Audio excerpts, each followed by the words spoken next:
Everyone, welcome to my channel all about biology and this is Jyoti Verma. और आज हम लोग बात करने वाले हैं ऑस्मो रेगुलेशन इन अमीबा के बारे में, यानी कि अमीबा में किस तरीके से ऑस्मो रेगुलेशन की प्रोसेस होती है। आज हम उसके बारे में जानेंगे। और इसके अलावा आपको ये क्वेश्चन शॉर्ट नोट्स में आ सकता है कि right a short note on osmo regulation in amoeba. तो आप कुछ इस तरीके से लिखकर इस तरीके से डायग्राम बना सकते हैं। तो ऑस्मो रेगुलेशन बेसिकली क्या है? ऑस्मो रेगुलेशन वो प्रोसेस है जिसके थ्रू वाटर और सॉल्ट के कंसेंट्रेशन को मेंटेन किया जाता है। और वाटर और सॉल्ट के कंसेंट्रेशन को मेंटेन क्यों करना है? ताकि हम एक ऑस्मोटिक प्रेशर जो है उसको मेंटेन रख सके। सो ऑस्मोटिक प्रेशर को मेंटेन रखने के लिए यहाँ पर वाटर और सॉल्ट के कंसेंट्रेशन को मेंटेन करने को ही ऑस्मो रेगुलेशन कहते हैं। तो osmo regulation is the maintenance of constant osmotic pressure in the fluids of an organism by the control of water and salt concentration। water और salt concentration को maintain करने के लिए ऑस्मो रेगुलेशन की process होती है।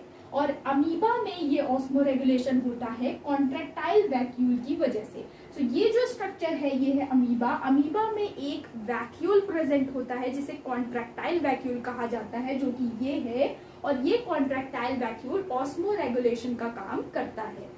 इसके अलावा function of contractile vacuole in protozoa is to expel excess water via diffusion. ये क्या करता है? जो एक्सेस वाटर बॉडी में मौजूद होता है उसको बाहर निकालने का काम करता है डिफ्यूजन के थ्रू। और contractile vacuole protects the cell from swelling and rupturing amoeba's body. Basically होता क्या है, ये जो कॉन्ट्रैक्टाइल वैक्यूल है ये अमीबा को प्रोटेक्ट करने का काम करता है। कैसे, ये हम आपको बताते हैं। देखिए, ये जो अमीबा है इसका जो प्रोटोप्लाज्म है उसका कंसंट्रेशन ज्यादा है सराउंडिंग वाटर के कंपैरिजन में, जिसकी वजह से जो बाहर वाटर है सराउंडिंग में वो अंदर की तरफ मूव करने लगता है ऑस्मोसिस के थ्रू। क्योंकि इसकी जो मेम्ब्रेन है वो सेमी परमेएबल मेम्ब्रेन है, तो अंदर का कंसंट्रेशन ज्यादा है, बाहर का कम है। तो वाटर क्या करता है? वाटर अंदर की तरफ मूव करने लगता है। इसके अलावा अमीबा की बॉडी में साइटोप्लाज्म में भी कुछ वाटर प्रेजेंट होता है। और जब अमीबा फूड इंटेक करता है तब भी थोड़ा बहुत वाटर बॉडी में इंटर करता है।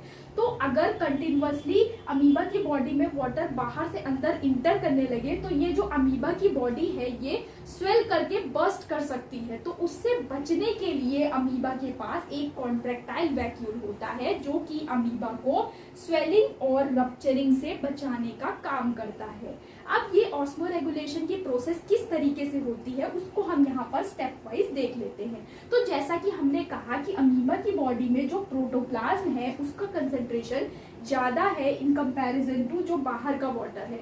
तो जो बाहर वाटर है वो अंदर आने लगेगा बाय मीन्स ऑफ ऑस्मोसिस। इसके अलावा ये जो कॉन्ट्रैक्टाइल वैक्यूल है इसके चारों तरफ एसेसरी वैक्यूल्स प्रेजेंट होते हैं। वो एसेसरी वैक्यूल्स क्या करते हैं? वाटर को लाते हैं और वाटर को इस कॉन्ट्रैक्टाइल वैक्यूल में डालने लगते हैं।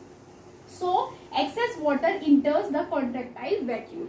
इसके बाद क्या हुआ? जब धीरे धीरे वाटर कॉन्ट्रैक्टाइल वैक्यूल में आ रहा है तो ये कॉन्ट्रैक्टाइल वैक्यूल का जो साइज है ये बढ़ने लगेगा और the contractile vacuole swells. Contractile vacuole swell हो जाएगी, पूरी तरीके से भर जाएगी वाटर से। अब ये कॉन्ट्रैक्टाइल वैक्यूल क्या करती है? ये बॉडी के एज पर मूव करती है। So contractile vacuole moves to the edge of the cell. अब ये कॉन्ट्रैक्टाइल वैक्यूल सेल के एज पर जाती है और उसके बाद ये कॉन्ट्रैक्टाइल वैक्यूल बर्स्ट करके जितना भी वाटर होता है एक्सेस वो बाहर निकाल देती है। तो इस तरीके से कॉन्ट्रैक्टाइल वैक्यूल की मदद से अमीबा में ऑस्मो रेगुलेशन की प्रोसेस ये चलती रहती है ताकि ज्यादा वाटर बॉडी में ना आ सके और अमीबा की बॉडी स्वेल ना हो पाए, बर्स्ट ना हो पाए। सो इससे बचाने के लिए यहाँ पर ऑस्मो रेगुलेशन की प्रोसेस होती है जो कि कॉन्ट्रैक्टाइल वैक्यूल यहाँ पर करता है। सो आज के लिए इतना ही। अगर आपको वीडियो पसंद आया तो चैनल को सब्सक्राइब करिए, लाइक करिए, शेयर करिए। Thank you so much.